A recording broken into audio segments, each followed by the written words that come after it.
Hi.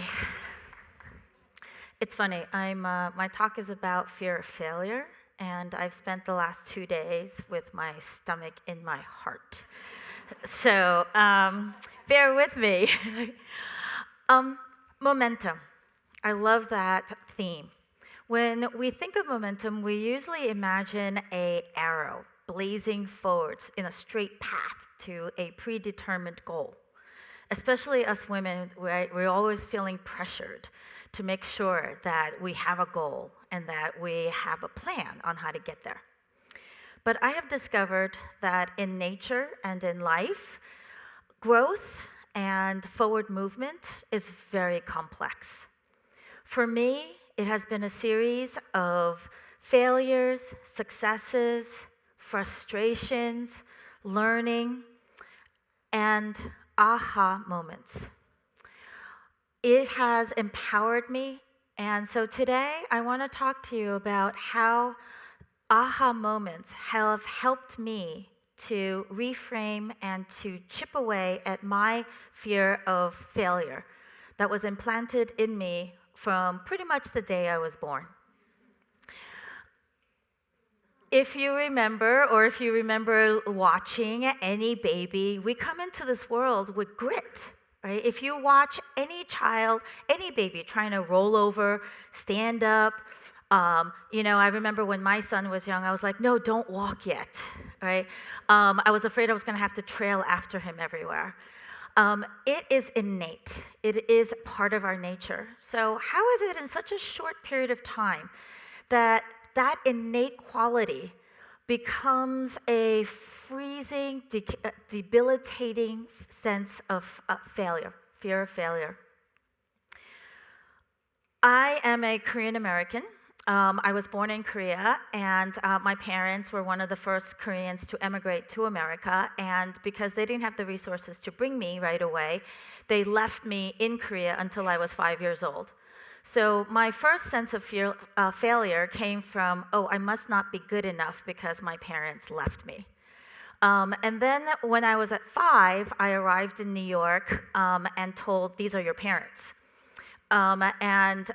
If you know any children who are 5, they have an opinion of their own, and my parents had never gotten to know me very well. They told me straight off the, 5.5, that they had a path for me, like lots of immigrants, and that I had lots of choices for careers. I could be a pediatrician, a brain surgeon, a heart surgeon, a podiatrist, a dentist, right? Lots of choices, right? Unfortunately, I just didn't fit that model. I was that kid who could not sit still in a classroom. I was that kid that didn't follow directions well. If I wanted to go to the right and you told me to go to the right, I would go to the left. My parents told me that I was probably the only Asian child in the entire United States that did not do well on their math SATs. I wanted to dance. They told me that my legs were too short. I wanted to be an artist. They said I wasn't talented enough to make money drawing. I wanted to sing. They said that you could do it in church. That was pretty much it. Charles Kettering, and I searched for a quote from a woman, and this is like another sad thing that we need to change. Couldn't find one regarding this in particular, but he's a prolific 20th century inventor, and he said that an inventor fails 999 times, and if he succeeds once, he's in. He treats his failures simply as practice shots. As a child, I was never allowed to have practice shots. I had to make holes in ones all the time, the first time. A's were equivalent to F's, and only A pluses were okay, right? They weren't even great, they were okay. That really created in me this intense fear of failure. And it was the 60s and 70s, and discipline had a more physical aspect to it back then. And so it was fear that literally got me from kindergarten to high school. So when I went to college and I failed my very first physics exam, I got a 42. 30 years later, I still remember that grade. It was that big of an impact on me. My peers in my class were asking, what's the curve? Right? Because that's like the first thing. And 42, by the way, wasn't failing. I think the average was like 53 or something. For me, it was devastating. It was an indication that I would fail in pre-med. And when I went into college, all I knew were that there were 3 jobs in the world. A doctor, a nurse, and a business person, and I didn't even know what that was, but I knew that my dad was one of those things. So I jumped off, or I fell off my straight arrow into this dark, unknown world. I ended up going to art school, film school. I waitressed. I became a copywriter at a large advertising agency. It wasn't until I took a new media class that I discovered that I loved technology. Anything that pretty much had gears, motors, things that I could take apart. So given that my parents, it occurred to me then that even though my father pretty much thought I was a failure in everything, he had wanted a son, and he got a daughter instead as a firstborn child. And so he had me taking apart lawnmowers and fixing things in his garage since I was 5. So maybe there's something there. I got my first Mac, and if you remember, it was one of those boxes in like 1985 or 86. I didn't go home for 3 days. I just thought it was amazing. There was some magic in this box. I saw my first high-definition television image on a large screen in 1986, and I felt like I was propelled into the future. I was then asked to become the manager and build up the world's first high-definition computer graphics studio in New York, where we were all young, in our 20s, artists who had to learn to code to basically render a circle.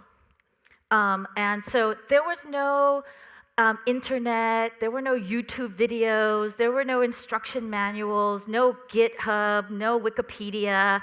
There was nowhere to go for us to get information.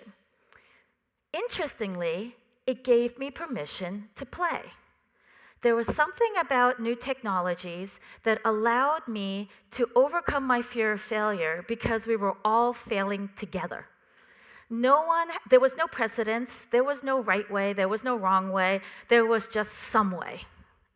And that began a 25-year career where I created entertainment and education applications of new technologies. I was able to play with computer graphics, special effects, virtual reality. I created the very first example of a stereo 3D animated IMAX film. I did ride films. I was addicted to finding those aha moments when I was working with something new. So now fast forward to 2010, and I start volunteering in my son's kindergarten class, like all West LA overachieving, can't sit still moms are compelled to do. And it was shocking to me to hear from 4- and 5-year-olds who had the benefits of pretty much the most expensive and best preschools in the world tell me that they wouldn't play with a particular toy or try something new because they didn't know how to do it. My heart started racing. I started thinking back to my childhood. What was going on here? So I started traveling around the country. I started visiting schools, talking to teachers, talking to students, talking to parents, and I discovered that it was an epidemic. That our children were sitting in schools being filled with information that was completely irrelevant to them, and they were giving no opportunity to build their grit, to have opportunities to fail. So then in 2011, I went to Faire. I didn't know what Faire was, but it just sounded really interesting, and it was in San Mateo. I arrived there, and I immediately knew I was at home. I could smell the anxiousness, frustration. There was a ton of swearing, and there were like 2,000, 3,000 nerds, just like me, who came there to show off their automated ball-throwing thingamajiggy doodah just because it was fun. Right? I mean, look at this life-size mousetrap game. It is impossible to not be inspired by something like that, where every show, and they would have a show like once every 2 hours, half the time it wouldn't work. And so I had an aha moment then. I was actually with my son, and I thought, I wonder what would happen if I actually brought these kind of experiences, these making, tinkering experiences to children. I realized that I had been making and tinkering my entire life. And tinkering has this connotation of no necessary result, right? It's just playing, right? You tinker with something, and there's no expectation. And I wondered if these type of experiences would allow children to have space, to feel less judged, and to be able to build up the muscles that they would need to reframe failure as learning experiences. So I started taking these activities to farmers markets, museums, schools, pretty much wherever my then 6, 7-year-old hung out. And I thought, this is a banana playing a piano, right? And so what's so stressful about playing the piano with a banana? And isn't that exciting and interesting enough to just want to try something? But then I noticed that parents were part of this equation as well. At these festivals, the parent, either mother or father, would come over and take over the project. They were afraid that their children were going to make them look bad, or that they weren't going to finish the project within that 5 minutes that they allotted for this particular station. Or they didn't want them to get messy. And of course, the children completely lost interest. They no longer had any interest in the project itself, and they no longer had any agency over their own learning. So I created the Exploratory Tinker.Make.Innovate labs.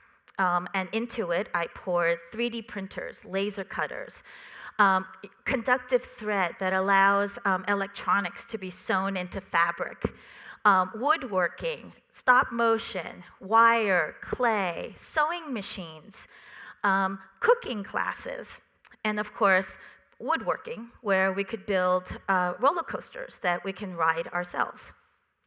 Parents kept asking me, they're actually going to ride it? Aren't we doing something in scale? And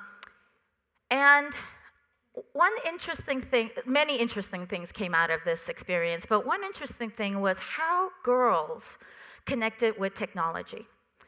There was I set up my makerspace to maximize the comfort. So you walk in through the door, and the first thing you'll see are building blocks, something that you've done since you were little. And then you'll see sewing machines and fabrics and wool, and then you'll see paper. And all the electronics and woodworking is all the way in the back. And I thought, this way, if you came in, maybe you wouldn't be as intimidated, right? Because these are familiar materials to you. So the little boys would run all the way to the back. Somehow they would know where the electronics were. And many girls would sit in the front and just wait for instructions because they weren't expected or allowed to go and explore. I also discovered that many girls were uncomfortable around coding. And I started to wonder why, and I realized that coding is actually a series of failures. You write a line, and it doesn't work. You write another line, and it doesn't work. You change one digit, and it doesn't work. And you really have to have grit to keep at it and experience those little aha moments when it succeeds. So I started researching and wanting to find out how I could better engage young girls into this work. and research showed that more girls entered into life science careers than physical science careers. And it occurred to me that we women, young girls, we need to have a purpose for what we're doing. And that our sense of humanity and nurturing would propel us to overcome uncomfortable situations, like giving birth and being a mom and all those things that we all do. So I started introducing a process called Tinker.Make.Innovate. It's from the Stanford D School. And it's an actual step-by-step process that illustrates how creativity and design can be used, a process to create something new, a service, an idea, a product, etc. What I loved about this was that it was an actual process, so that girls, kids in general, could understand that no one's born more creative or less creative than anyone else, that it's work, it takes work, it's a process. And this is actually a process that's used by most major corporations around the world when they're trying to make anything from the next Coca-Cola or the next Disney film, etc. And I used this process and I asked the girls to invent something to impact the world. To the right over there, you actually can't see the beyond the W, but that is a go-kart that the girls made that has save water on the side of it. So their idea was to go in this go-kart and they can actually ride it. They could go around town and that could be their message, especially in LA. But then I started thinking, you know what, it's not enough for these kids to just have these experiences once a week, once a year in a camp. They really needed more minute, regular opportunities to stretch their grit muscles and to develop aha moments. And then I started talking to teachers, and I soon recognized that we needed to reimagine education, that there was just not enough of this work happening in the school day. So I started giving professional development workshops to teachers, and I invited them to get comfortable in the mess. And as you can imagine, teachers by nature, right, it's a very discomforting place to be. Then I would push them even further and ask them to be comfortable in a space where they didn't have all the answers. It was really hard. So then I started coming up with activities like this, where she's using a marshmallow to actually play a video game. Invited the teachers to be researchers, to stand next to their students and to model the human condition of frustration, to let the children understand that it's not something that children or students feel, but that we feel it all the time. But for some reason, as adults, we don't want to share it. It's too vulnerable for us to share it. Now we're actually embedded in 6 schools around Los Angeles. We're building maker spaces all through the city. We are training young people to be maker innovators and facilitators. There is a hole in this work. So if anyone's looking for a career change, call me. Because I get calls every single day from schools asking for me to send somebody who could help their teachers do this work. So this is a shot of my makerspace, and as you can see, life is messy. And schools, learning should be messy, and this is coming from somebody who has OCD. So we are for our children to be prepared to have a mindset that will allow them to be able to solve problems in the future that we can't even imagine yet, using technology or caused by technology that we haven't invented yet. Our children need to really embrace failure as a learning opportunity. And the only way we can really do that is if we as adults, teachers, parents, etc., we look at our own fear of failure and we start to feel comfortable at in that uncomfortable space and model for our children that human nature of failing and that grit that we once had as babies. I still get really nervous when I'm in situations like this. But over the last 30, 40, 50 years, this has helped me to chip away at my deep-rooted sense of fear of failure. I see failure as an event, a noun, not an adjective. I don't allow it to define me. I forgot to tell you earlier that actually when I was working for multiple companies, I would always throw up right the day before I started the job, because my fear of failure was so deep-rooted that I just figured I was going to do a sucky job. And I would spend the first day seeking out and making an aha moment so that I could erase that fear of failure that I had that morning. So I bet you're wondering if I actually threw up before this talk, right? Just a little, right? But now I see myself as an artist, a dancer. I love physics. Now that I'm not being judged in a certain standard way. And I put myself in situations like this where I would throw up before I spoke before a large group of people.